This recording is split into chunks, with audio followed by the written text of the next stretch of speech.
Welcome everybody, Open Game. We have special guests today, Asia One. Asia One, how you doing? Yo, I'm breathing, blessed, thankful to be here. So B-Girl is something that a lot of people are going to be familiar with you as being. That's your history. That's a major part of what I think a lot of people know you as, especially me, including me. But there's other things that I want to bring up. And if you could just kind of speak on it just briefly about your connection to it, like your participation in it. So Mighty Zulu Queens. Mighty Zulu Queens is a crew. I joined Mighty Zulu Kings and Queens in 2007. So I got down with them in 2007, and it's the crew that I represent on a breaking level for sure. And I am actually the president of the Queens, which are the female members. Most of us, no matter where we are in the world, we even if we don't even know each other, everybody, we have the same kind of outlook as far as when it comes to hip hop, when it comes to our skills, and when it comes to mentorship and that role of the community. So I think that's something that I've noticed no matter where I go, when I meet members I never met before. It could be in like Taiwan, or it could be in a whole other place where we don't go to very often, Russia or something, that when I do meet them, I'm like, man, we have a similar to approach to the dance or to whatever art form we do. And we definitely love the super rawness of the art form. We still talk about B-boy, B-girl, even though B-boy was like a term that goes way back, and B-girl was not yet formulated through that. I was wondering, have we got to a point yet where we have a title for those who dance in the hip hop culture? Historically, this dance form being called b-boying, as far as the style of it and the style of the art form, it goes beyond just breaking, right? It really goes into like a cultural connection with hip hop. And I think you can, when we say we're a b-boy or a b-girl, we have that understanding. Nowadays, it's a little bit more fluid. Like a lot of people say, "Oh, I'm a b-girl or b-boy," and they break, and that might be the extent of their understanding of what they're doing. But it's a much richer term because it does connect with the history, the entire cultural movement, of course, the style of the dance, the blueprint, the archetype of it. And then even a way of kind of approaching a thought process. My affiliation, as far as being a practitioner, being this particular practitioner of a larger culture, I find that much more definitive of who I am and how I think in my approach. Like, if you know what the word b-boy, b-girl really means and alludes to, and then somebody says that they're that, you're already going to know ways to engage them. You're already going to understand, like, even how they break to some degree, their cultural, historical knowledge, their connection to hip hop culture. You're going to get like a whole more, it's much more of an informed word than breaker. A breaker right. is a very watered down, it's kind of what it sounds like. Yeah, it's right, like, I'm a breaker, or I break, I do a little bit of this, a little bit of that, put it together, and it's breaking to me, right? Yeah. But it was also a term, too, I think, that was popular on the West Coast during the early 90s and the mid 90s because of just the affiliation, like, if I say I'm a b-boy, then I'm identified with New York. If I say I'm a b-girl, I'm identified with New York, a certain look, and I'm not really being true to the West Coast. So there was some people that kind of like started that sort of ideology, which I don't think makes any sense anymore. But back then, it meant something to people, and they felt like they were repping more their area based on what they said they were. And just as far as like, I know somebody recently, they showed me something they had written, and they're like, yeah, this dance form was formerly called b-boying. And I was like, hold on, it's still called b-boying. I mean, you can't erase that. Like, it's actually, it is called b-boy, right? And it's a style of the dance. Now, Now, when I'm a B girl, I'm a B girl, right? I'm not a B girl who B-boys. I'm a B girl who embodies the style of dance that's known as B-boy, right? Historically. Right. And also, you know, B girls have always been there from day one. I mean, man, and I know that because I got pictures. I got like things where, it'll say B girl this or B girl that. And, you know, it's that term has always been there as well. But the other difference is, I don't think back then, since there wasn't like social media, you didn't have something to identify your name, right? Mm-hmm. So you were just, Headspin Janet, or you were like B girl Headspin Janet. Like, I never call myself B girl Asia One. Other people do, but I'm Asia One, and that B girl part tends to, that's just a. Now I know on social media, B boy this, B girl that. Breaker this, breaker that. So I think that's why we tend to think like that now. But in reality, before, people they had their street names and people just knew if they was B-boy or B-girl, and it's kind of obvious, huh? And yeah, it is. We're speaking kind of to the choir because of our generation, our age group. Fame City Graffiti. So what is your participation in that? I am a crew member. And what do you do in that crew? Oh man. Well, Fame City is a graffiti crew that it actually started in Yonkers, New York. And it was, of course, super active as far as, in the train days. And it became recognized really on the Broadway line, on the one line, as far as the crew really controlling that line, so to speak, or really making, their name known within that line. It kind of came as a little surprise to me. And I was actually put down by the president, West. I think it's several things. One is that, most of us that are the age we are and that have been practitioners of hip hop and involved in the movement, our paths crossed years and years ago, right? And, late 80s, sometimes early 90s. And the 90s was such an important time for hip hop, really a renaissance time. And I used to just connect with these brothers a lot that were part of Fame City, whether it was through some of the lines, the graffiti-based streetwear lines that were developing back then, like P&B Nation.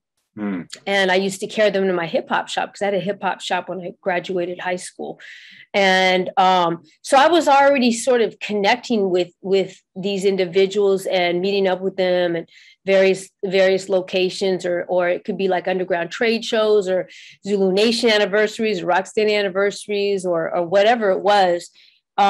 So, down the road, and I've been writing graffitis probably since about 91, right? And I never consider myself great at it, but I can say that I came to a point when I got around some different folks, specifically a lot of the guys in FC, TC5, and I started understanding the history more, and I started being more interested to learn the history.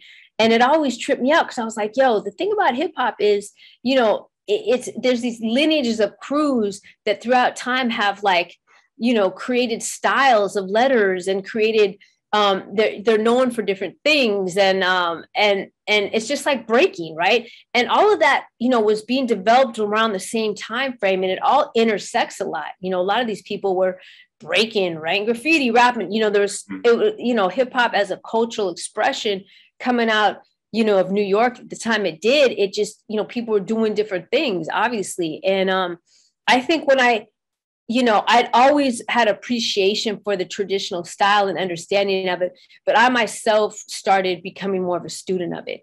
And I think that, I just got, put on game, understanding a lot more of, just my expression, what I was really trying to do and say with my artwork. And so yeah, I actually got down with FC. Actually, I haven't been down that long. It was 2014, and I'll never forget because I was actually moving out of LA back to Denver because I was going to do like a 5-year like little episode in Denver, just with my daughter. She was going to high school, and I wasn't happy with the way things were going out here at the moment, with a bunch of different things, school, different things going on in her life. So I sort of made this move to move back to my hometown to reconnect with my mom and have my mom help me with my daughter and have her in a different environment. And before I remember I held the B-Boy Summit, and then I moved away after that. And that was the 20th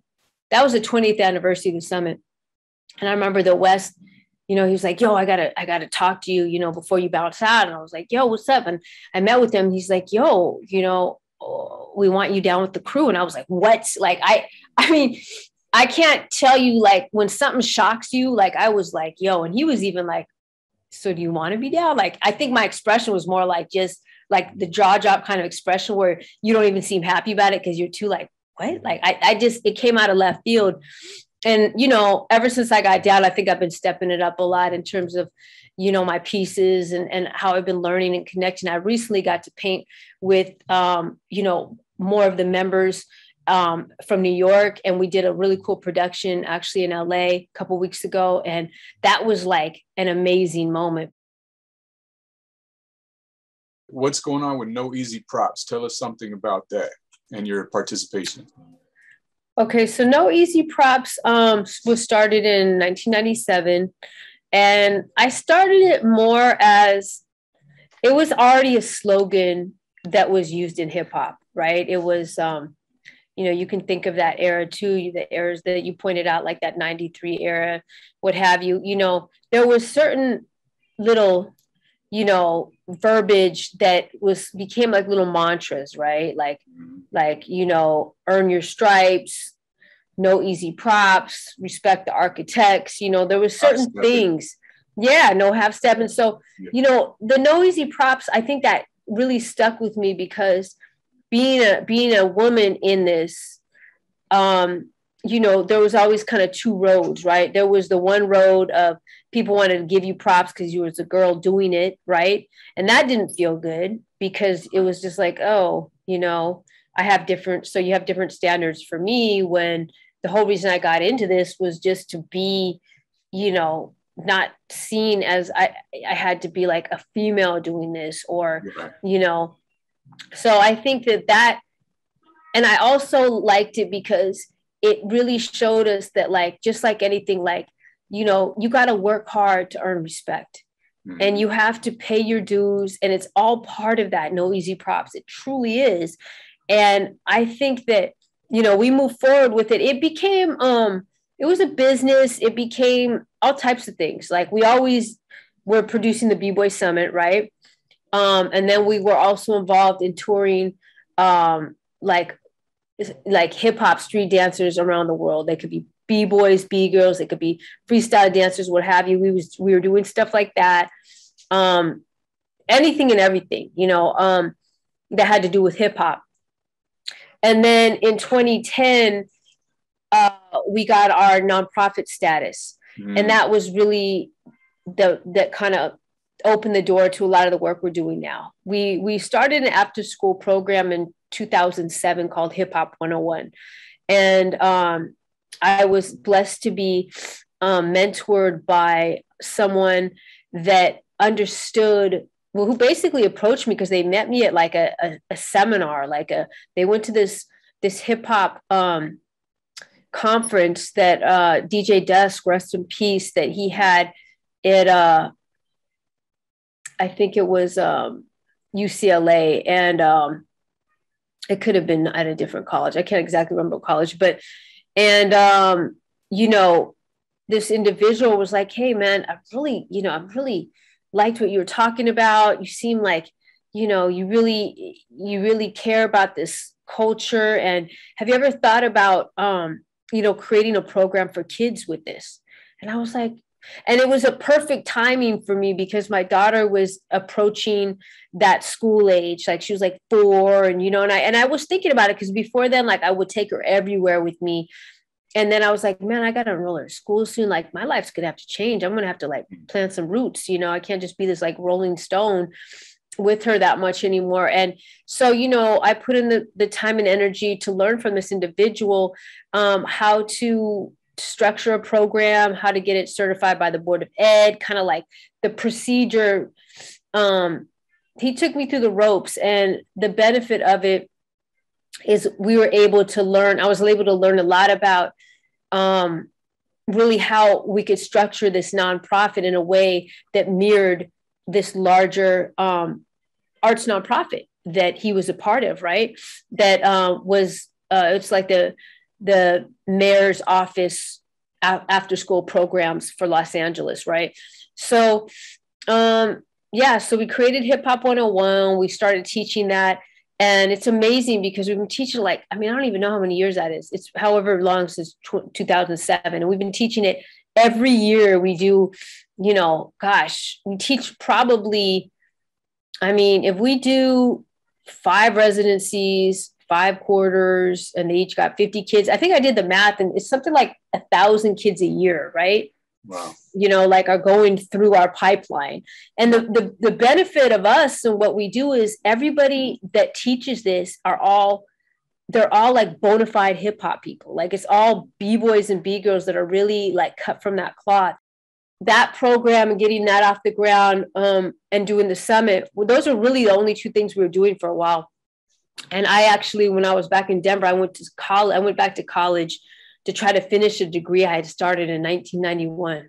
That I just, I moved to the West Coast right after that. And I was going to art school at the community college. And so I just was like, my father, rest in peace, he always wanted me to graduate college. He was like, just, if there's one thing you do for me, just do that. Mm. And it kind of hit me. I was like, dang, I never did that for Pops. So I just went back, and when I was in Denver, and I was like, you know what, I might as well study like nonprofit management, because that's actually really what I do now. So I went and I learned a lot more about the grant writing, managing a nonprofit, and I took a bunch of other human service coursework and trauma-informed coursework and different things. And it really helped. And because I was like, I had been, struggling to get grants and things like that. I didn't really know how it worked. And I was doing it wrong for like 5 years. So anyway, we've been rolling pretty strong. We've only been a nonprofit about 11 years, but, we've grown slowly. It's been pretty sustainable. But in the past few years, we've made some big leaps and strides. And it's mainly because of the strength of our programs, my strength as an executive director. But I'll be honest, I put so much into it because I care so much, right? It sounds like it, yeah. I never even got paid for the executive director work I was doing until I just started getting paid for that in the last few months. So that's, you know what I mean? Is it because you didn't know that you could, or is it because you didn't understand how to make that work? Or both? It was because I wanted to always put back everything into the nonprofit so we could keep being able to do more, because everything we were doing was free as well. So it was like, it took a lot to be able to do everything for free and manage everything the way we were doing it. So, I just, and it's only been in the past like 6 months where we've kind of hit that, maybe the past year where we've just really realized, wow, things are different now. We're ready to hire some more staff, and it's pretty exciting now. The stage we're at is we're still small, but we're growing. I've had some crazy stories, and it always touches me. It never fails. Like I'll be in another country and somebody will come up to me and they'll tell me their story, their breaking story. Yeah. And a lot of times it has to do with, they said, man, we got a hold of the B-Boy Summit 2 tape or the 3 tape or the 4, like one of the early tapes. And they're like, we got a hold of it way late. Like we didn't get a hold of it till whatever year it was. And they can even tell me where they got it. Like it would have been from somebody else who had it in Germany, who had it in Spain or whatever. It's like, they're like, yo, we started breaking because of that. Or when you hear stuff like that, you're like, dang, we never would have thought that event would have had that type of impact. It was, in a higher way. That event was started because really at that time, the music had changed. And, that whole boom bap era started and the music slowed down and the dance changed. Right. A different dance was emerging and a different way of dressing was emerging. what is your earliest understanding of the origin of these moves? Why did people go to the floor and do what they do? Is it related to the gymnastics in some way? Did that have a part in it earlier on? Or was that kind of mixed in later? No, I think, you got to think about what people, who created it and why, out of what circumstances, right? So you look at the period of those early 70s and what people had access to on TV. And then you look at things like, the neighborhoods and what people, street life and street culture, right? And so you take all that and you boil it down and you distill it and you kind of have those early hallmark styles of b-boying, right? So you've got obviously that gang approach to what was before then, street gangs. You have some of that in attire. You've got some of that just in attitude and battle mentality and strategy and that thought process, right? And then you have the dance of rocking that pretty much came out almost pretty much parallel with breaking, right? So, and rocking again was informed again by the gangs and also the dance form known as the hustle, right? It became, it was initially kind of a partner situation. And then there was a freestyle part, right? When the instruments would go off and the break of the song. And so that kind of spawned a person's individual, routine and what they were doing. And that became a lot of the gang look and feel and the attitude and even the posturing or the knives or the suave, the hair, whatever. But it, that created a dance in terms of a dance that you would drop to the floor, but only to pop back up. Right. Right. Now with breaking, obviously people had seen things like hoofing, right? Tap and the type of footwork that they were already doing in tap. Like people had always kind of seen a lot of that, right? There's things like that. Obviously, Capoeira and what was happening with Capoeira, there's people that saw that as well. I was just going to ask that. Yeah. I don't, again, I still have a hard time really saying that Capoeira influenced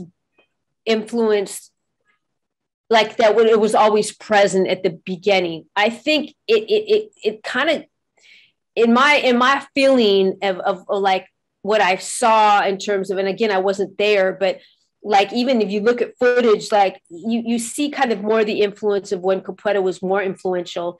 And then again, when gymnastics was influential as well, you see that, but you don't see that right at the beginning. I don't see that right at the beginning. I mean, you do in the mid 80s with obviously, New York City Breakers and certain crews, all the original crews that made that crew up.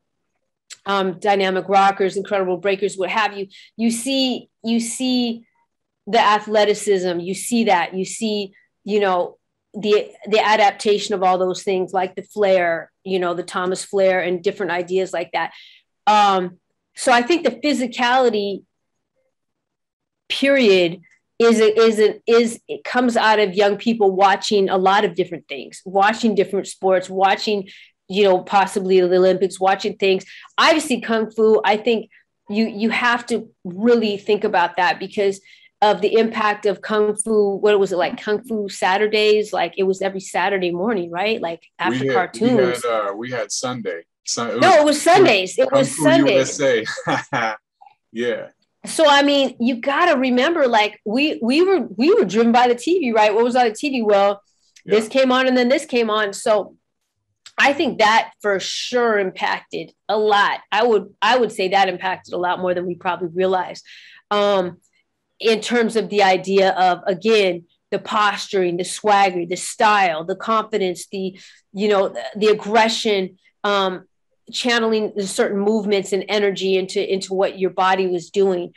But I really think that, like, when you look at, like, obviously when you look at the Top Rock, it is a two-step, but it's on there's a different emphasis, right? the difference with breaking, the emphasis wasn't on the stepping out of the foot. It was the prep before the step out, right? And that created this crazy little weird rhythmic dance that isn't like a lot of other dances where, yes, we're on the one, but our emphasis is more on the two, right? So it's 1, 2. So you can play with what you want to emphasize, but that's the real difference. That's why other dancers, I get why they never really thought we were dancers, because it's not that they necessarily thought that we were offbeat. It's that we don't emphasize things in the same pattern and fashion as a lot of other dances. Right. And that's why people that have learned this dance in a studio often do it almost wrong. Like, you know, when people start going, and everybody's like, I used to hate that when they started doing that at the jams, because then that clap became your emphasis. Yeah. And it really, like, that's not how our dance is. It has this really sublime kind of way that it's done, kind of like a boxer, you know, almost more like the footwork of a boxer, where you know, like if you look at Muhammad Ali and you look at kind of like the jabs and the way it's going, it's almost more like that than you're going to think about like a traditional dance where, you know, it's very cut and dry.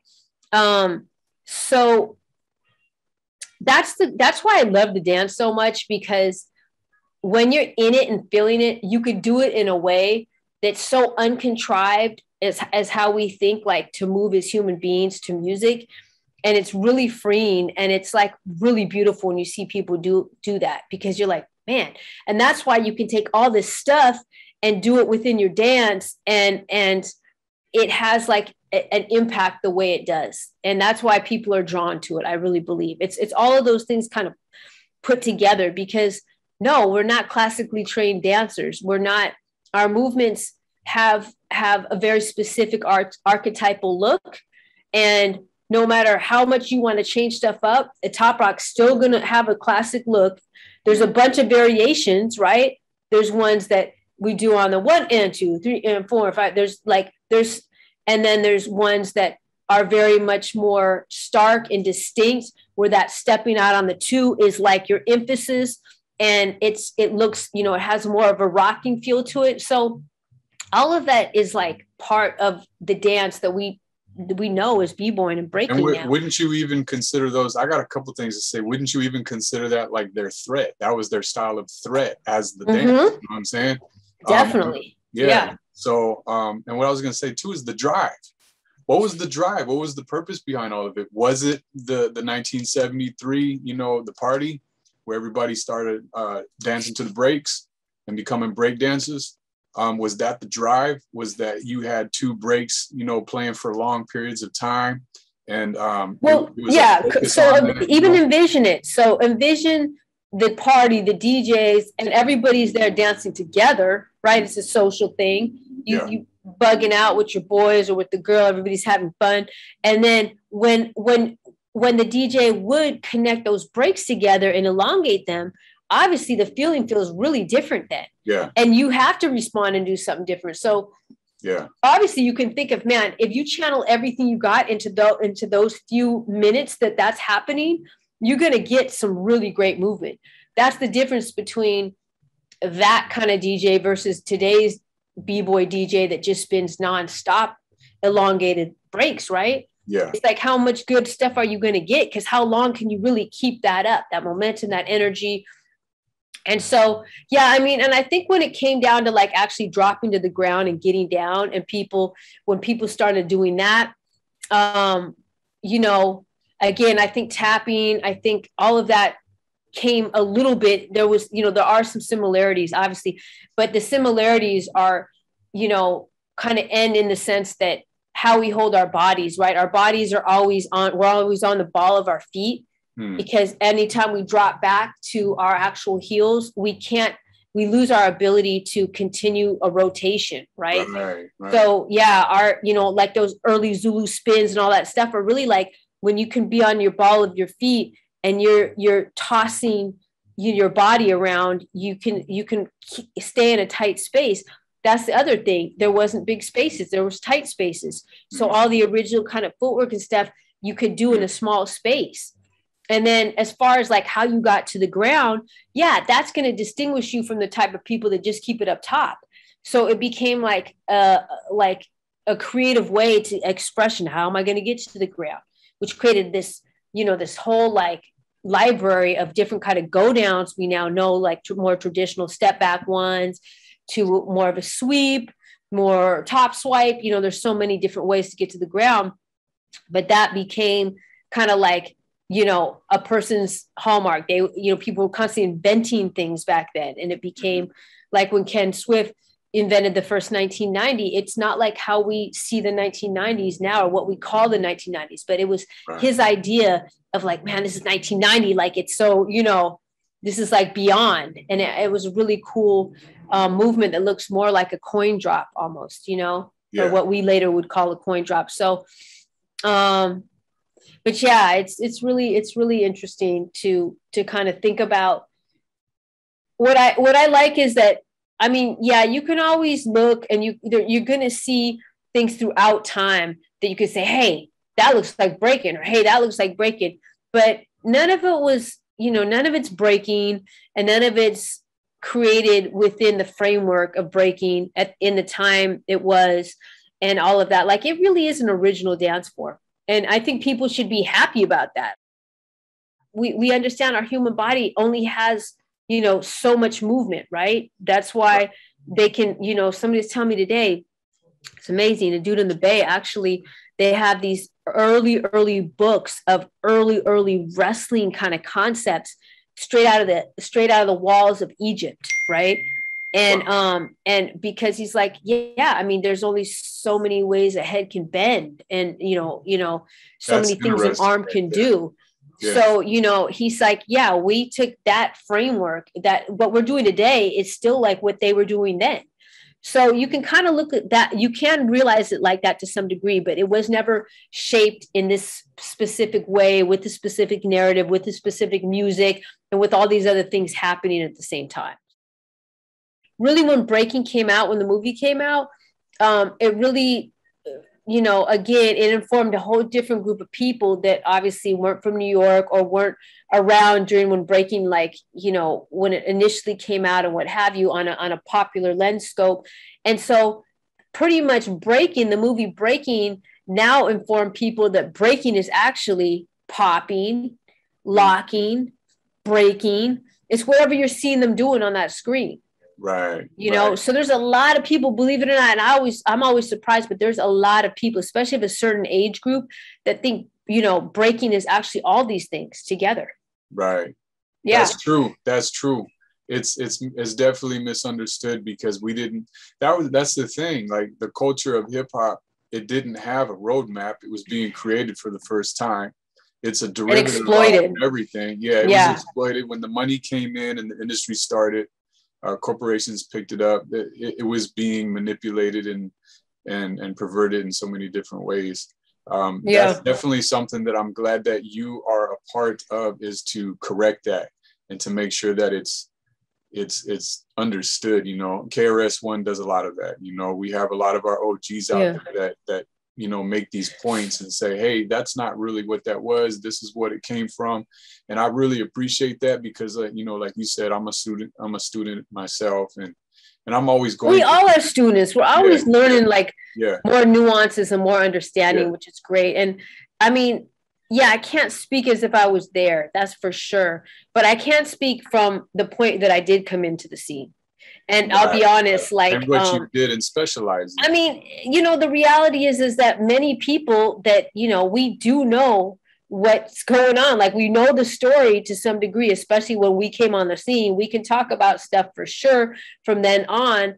And I think that there's a lot more people than we really give credit that actually really know the deal. But, and those would be people our age.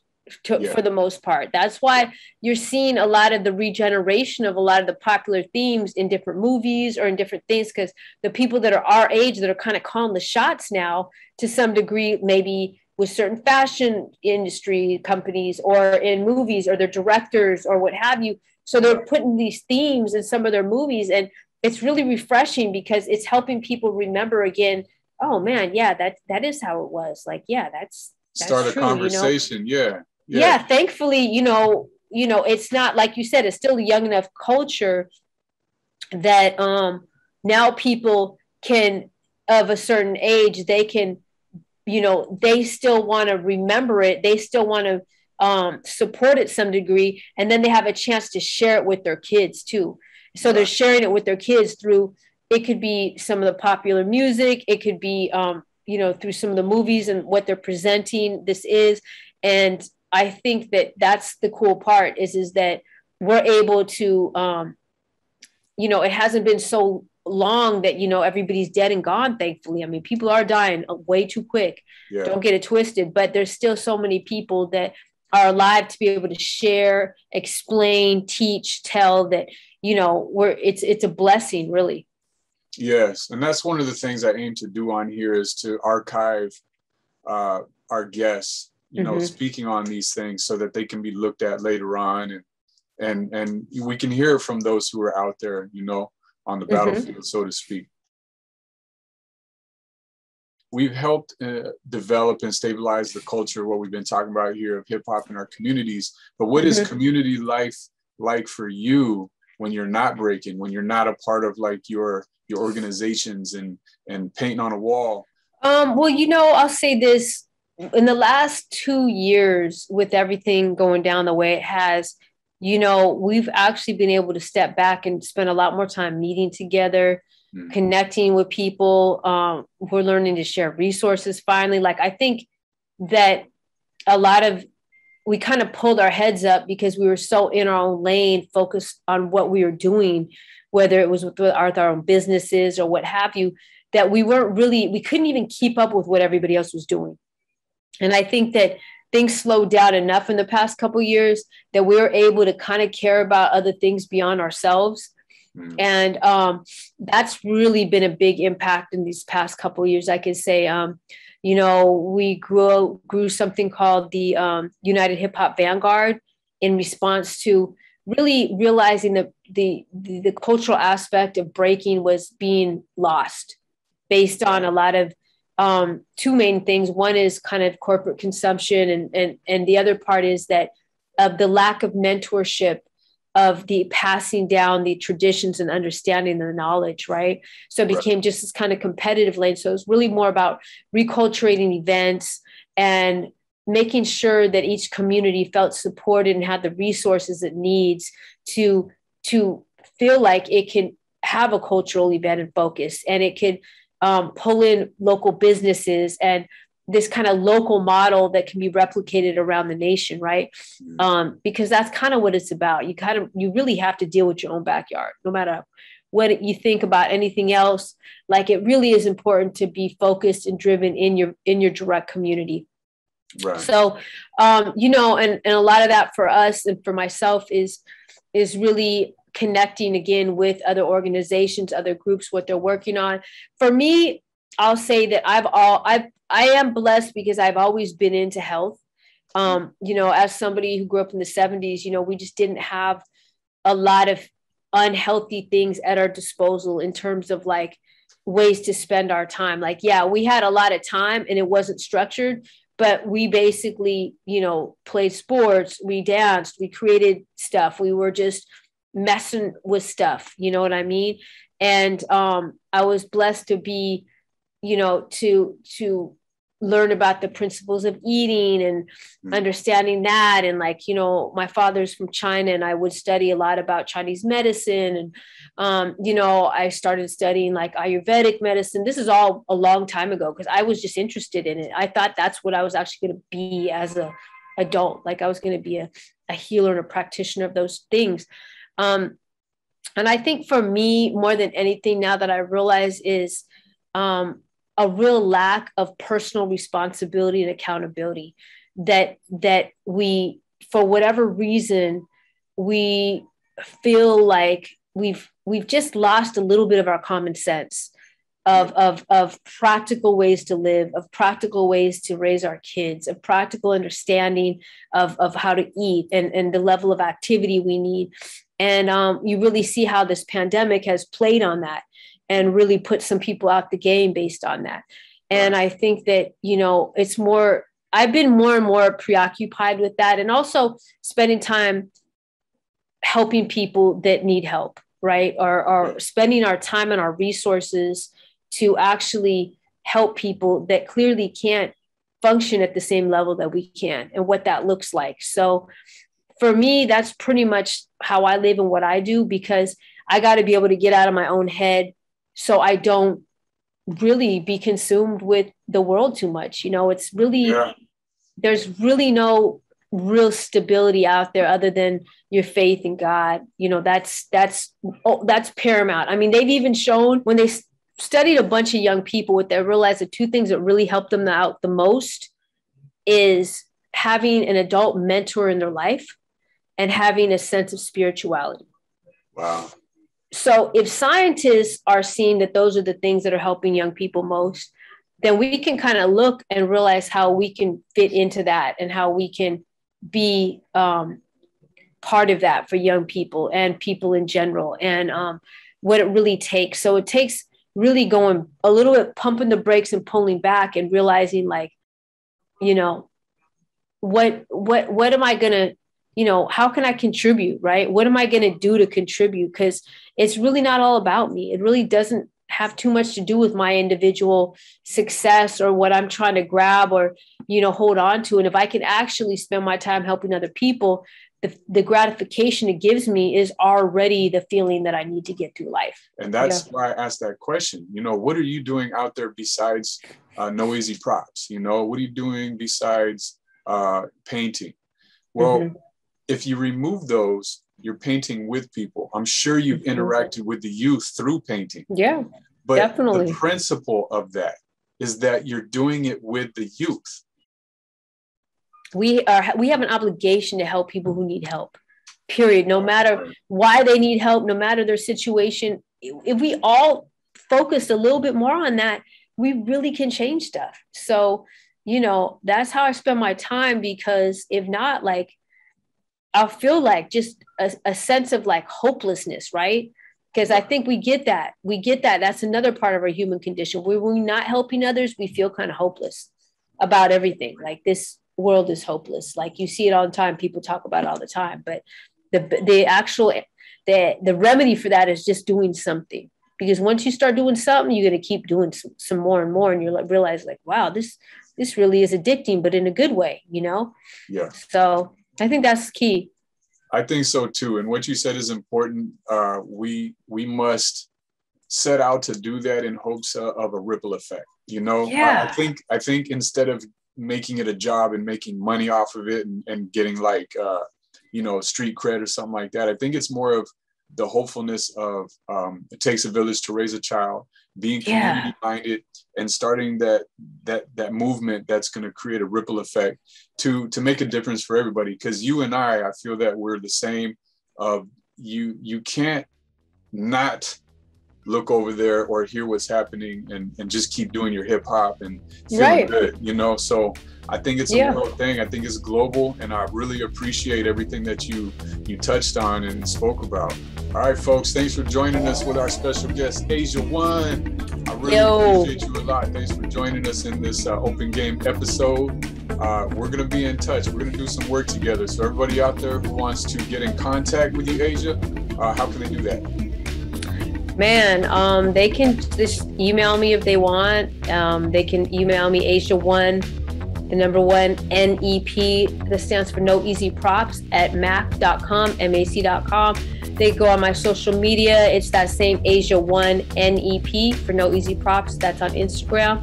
Shoot me a message or something, we can connect. Folks. We can. Anybody that wants to participate in B-Boy Summit, find out what they can do to help out the community. Sure. We have the hip hop, our hip hop family in Afghanistan. Yes. Let's connect. That's going to be a big connection here soon. You're going to see a lot about that real soon. I mean, people have the opportunity, if they want, to sponsor somebody to help them. Like, you can actually open your home if you want. It doesn't have to be that serious. Or you can just help them maybe get a job, or you can help them. Like, there's levels to it, man. And to know that you could actually help somebody, like, for real like that is empowering. Mark your calendars. July 15th is the next B-Boy Summit. So just put that on your little calendar for next summer if you want to come out, you know, and enjoy it and feel part of the Summit fam. So yes, we'll definitely always get to know. We'll be promoting that as well through our organization. Thank you, Scribe. Getting people going on that. We want everything to be big, you know. We want to see people when we go out to these things, you know. And yes, it's always good to have more people. Folks. Exactly. Thank you so much again. We'll be in touch. Okay, Scribe. Take care. You One too. love, everybody. Peace Peace out.